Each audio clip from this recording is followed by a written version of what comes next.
Great. I am so excited. Okay.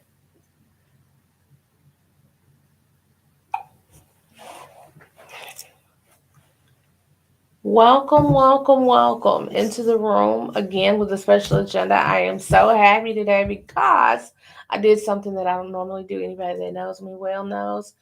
I don't know what on time look like. We've never met.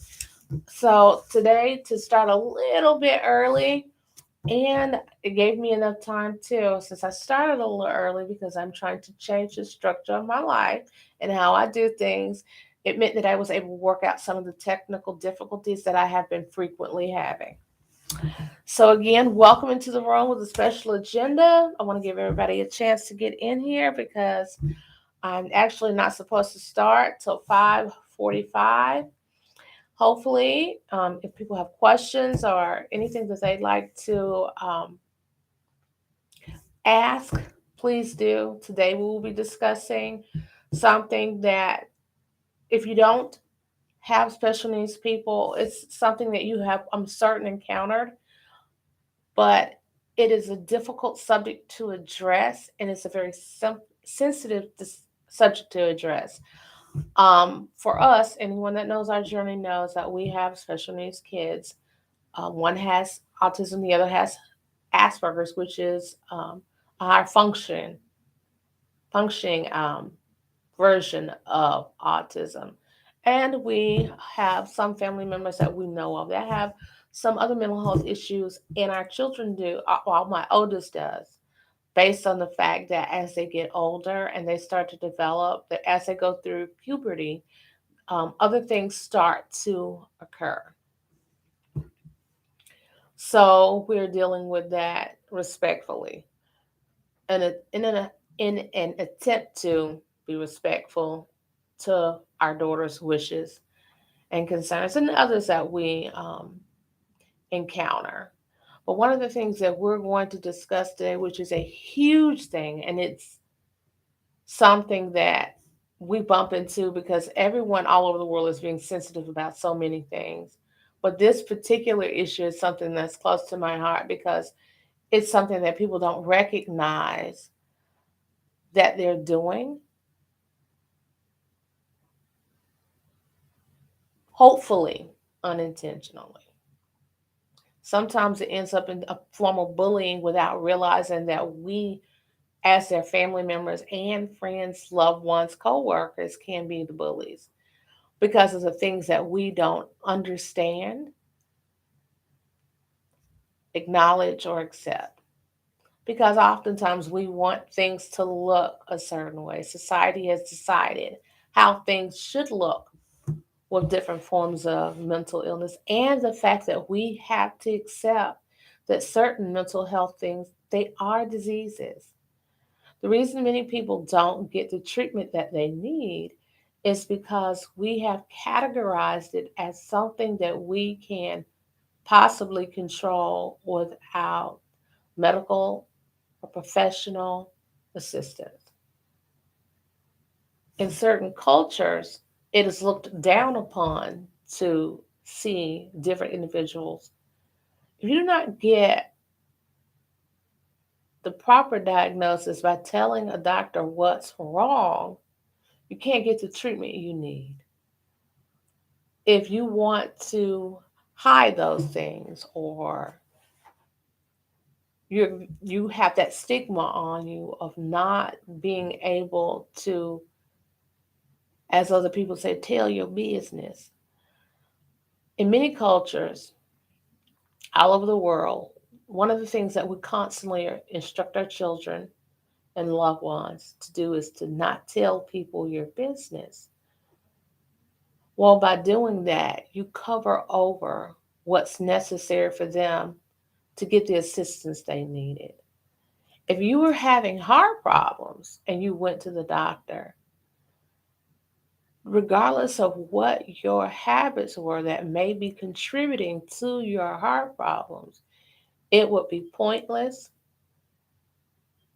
and unreasonable to go to the doctor and not tell them all the things that are going on so that they can give you the proper assessment, so they can either give you the proper medications or help you make the adjustments that you need. Having the opportunity to be honest is a gift. And a lot of people don't realize that that is a gift. We have been given that gift in prayer, but we don't give it to ourselves and our loved ones in real life. If they're hearing voices, it is important that they not be judged so that they can say, this is what's happening, so that they can get that assistance. Many times we have loved ones who, because they're worried about other people pitying them or looking at them a certain way, they have chosen not to get their children or mate or even themselves diagnosed. So they don't tell anyone what's happening. And they find a way to either medicate their problems with illegal drugs or even medications that are not their medications, and they are using those. Or they're using alcohol, or they just try their very best to, as people say, just shake it off. And that's not a solution. And us not wanting it to be what it is makes it hard. You cannot will someone to have better mental health. If they had any other disease, we would make it our best effort to make sure they got the care that they needed because we loved them and we do not want them to continue to suffer. And oftentimes we forget that they are the ones suffering, not us. It is not their intent personally to the things that they do, even if they're accusing you regularly of things that they don't know, they don't understand the ramifications of that. And because of their cognitive issues and other mental health issues that are happening collectively, they are unaware of how to put those pieces together for this to work out smoothly. And they don't want people to look on them poorly, and they don't want to be considered a burden. Empathy is understanding. I'm sorry. Please forgive me. Empathy is understanding and in acknowledging a situation and being able to put yourself in the condition mentally that that person is in so that you would understand what that feels like. Attacking them verbally, emotionally, makes you a bully, not an assistant. It doesn't make you someone who is concerned in the manner in which you think that you are, or we feel like we are. Because what happens is, while we are trying to force them into this mold, we are doing that for us. We think we're doing it for them, but we're doing it for us. The definition of empathy is being concerned about someone else's well being and understanding what it must be for them. What makes us a bully is not to be of being self-concerned to the degree that we say that we're trying to be an assistant to them. Yet instead, we're trying to fix the situation for the well-being of us without being the person that's going to be accountable for what that is going to feel like. That's the definition of the difference between emotional empathy and pity. Because pity does not truly try to fix things, it just looks in sadness, it looks in judgment, it looks in self concern, and a manner in which they feel like they're being of assistance. Yet as they walk away, the person who wears the weight is not them. That's not who's wearing the weight. The person who's wearing the weight won't be the person who's walking away from the situation. The person who sits in it regularly is the person who has to deal with that and that level of understanding. When you love your friends and family and children and your mate and possibly your parents, because as they get older, different things start to happen also to them that puts them in a situation of mental illness, or it may be dementia or Alzheimer's. We have to keep those things in mind. I never forget talking to someone recently and them being up. Well, it wasn't real recent, it was a few years ago, but it feels like it was yesterday. And we were having this conversation about their parent who had gotten to the stage where they were extremely forgetful. They were losing things, and they would go to pick them up to take them somewhere. And it would take them sometimes near an hour to be prepared. One, they weren't really ready when they got there because of the things they just kept misplacing. Um, then they sometimes didn't even remember where they were supposed to be going. And I remember this person being very upset at their parent, who they loved so much, and having the conversation where I said to them, do you really think that it feels okay to them to constantly lose things? It must be devastating to constantly miss appointments or different things happening, or to lock yourself out of the house, or to lose your phone because you're unable to remember where you put those things. So, are they doing this to you, or are they doing this to them? Is it you that they're trying to hurt? It is not their intent to waste your time, because it's not just your time they're wasting their own. And what that must feel like to come undone like that regularly.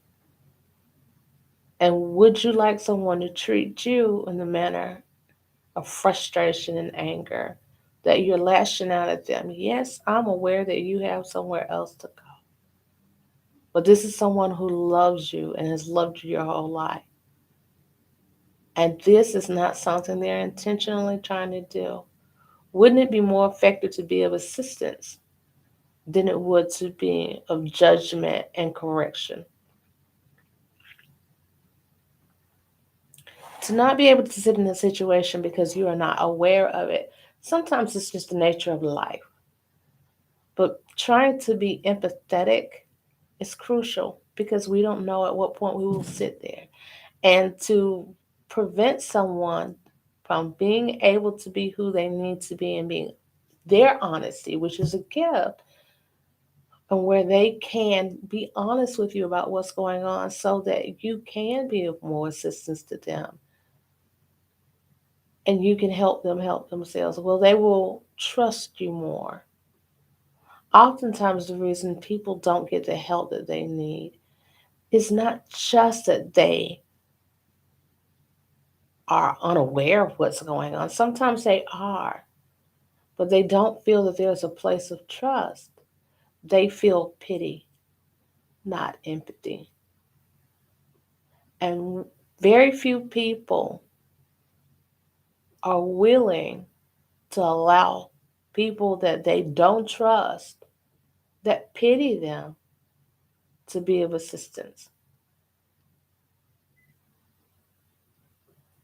They sit in a world where it is different for them every day, and they are struggling, and it makes sense to them, some things. And even when it gets to that point, they are a lot lost. It is our God and purpose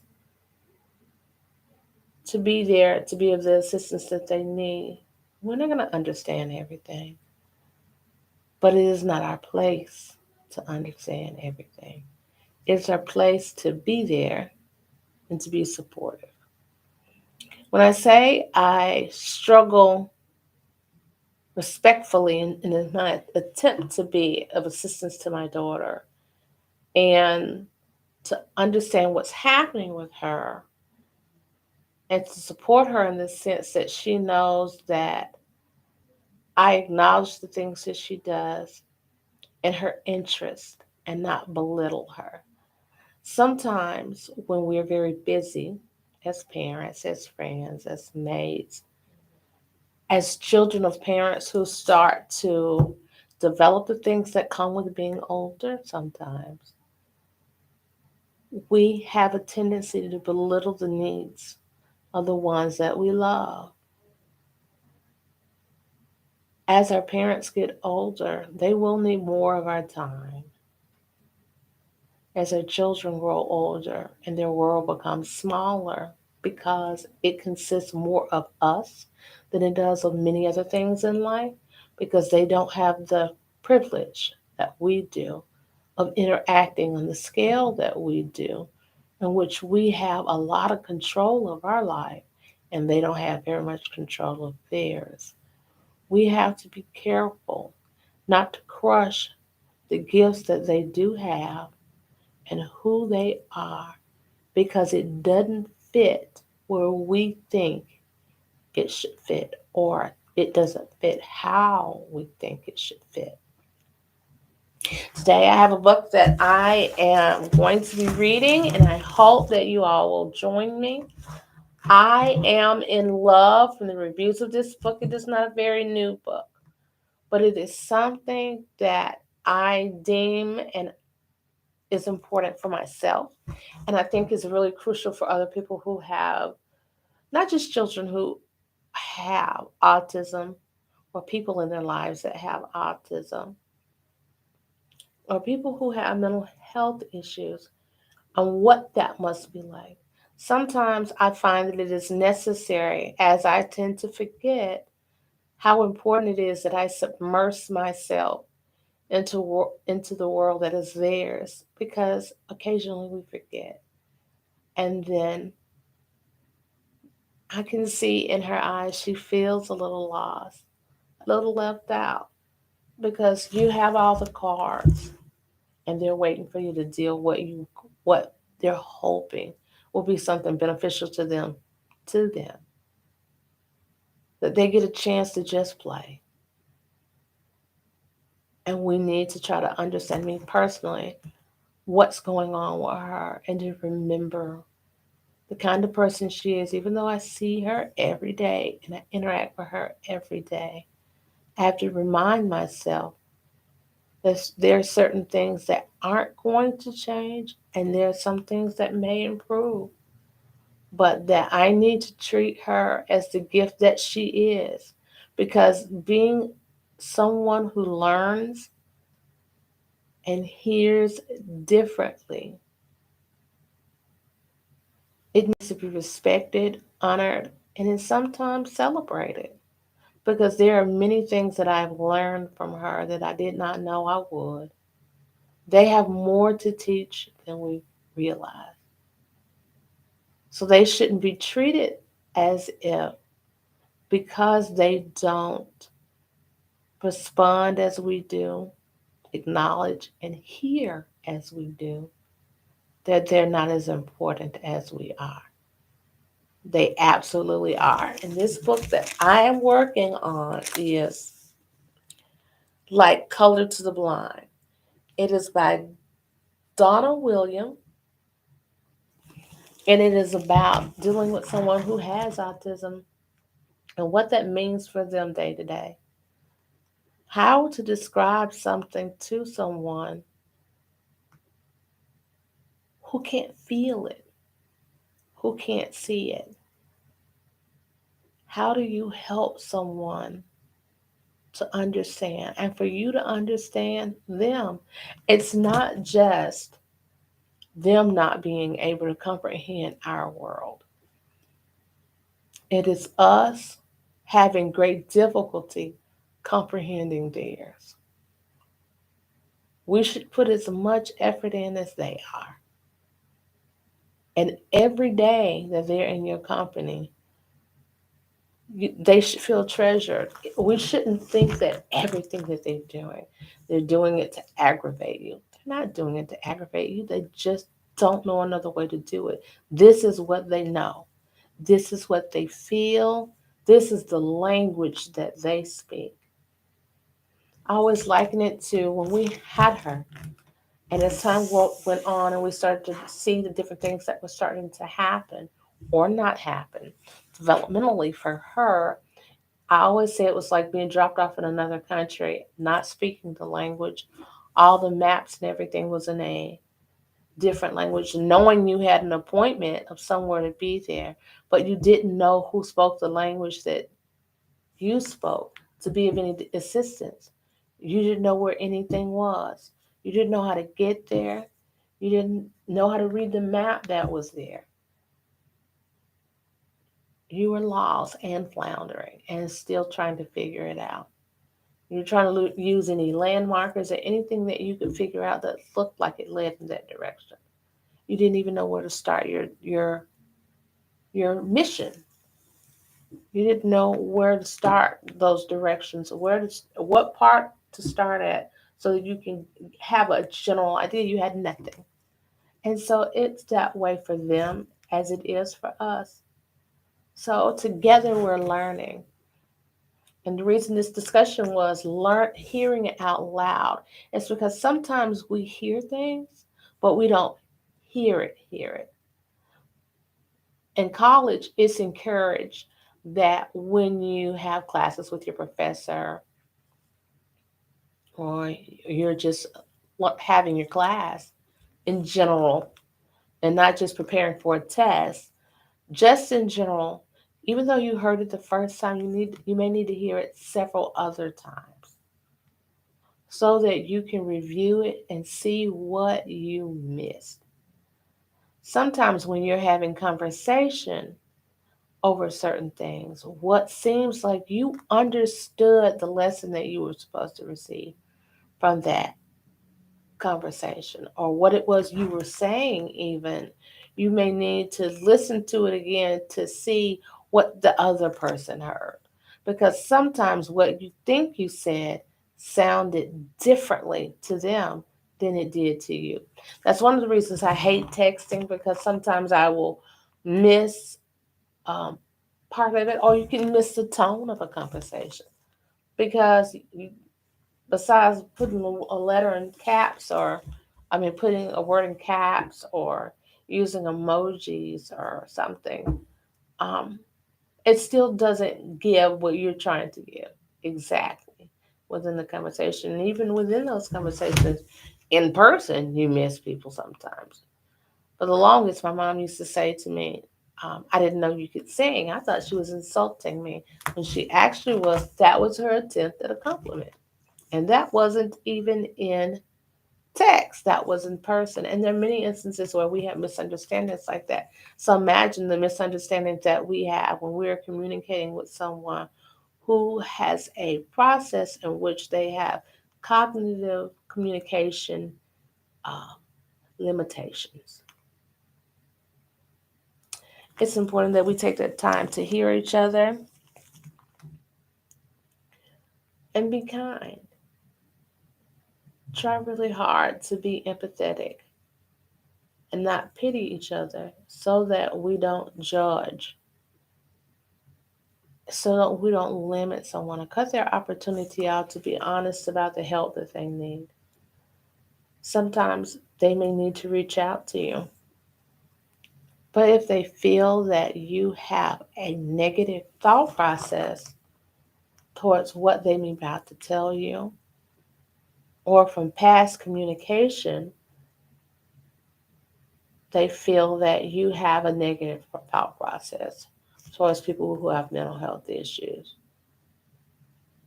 It limits people sometimes from getting the help that they need and letting people know that they do need help, particularly with people who have issues with depression, even. We are not responsible in many cases towards someone who's struggling with those particular mental health issues, but if we are very negative in our communication and our attitude towards people who have mental health issues. The last line of defense, we may be the last person that they speak to. And they may never say to you, I am having thoughts of harm towards myself, or in some cases, negative thoughts of harm towards others. And had we been more open and empathetic and not saying things that were derogatory towards those who it was apparent that they had mental health issues, we could have been those people that were able to be of assistance in a way in which we helped them to get the help that they need.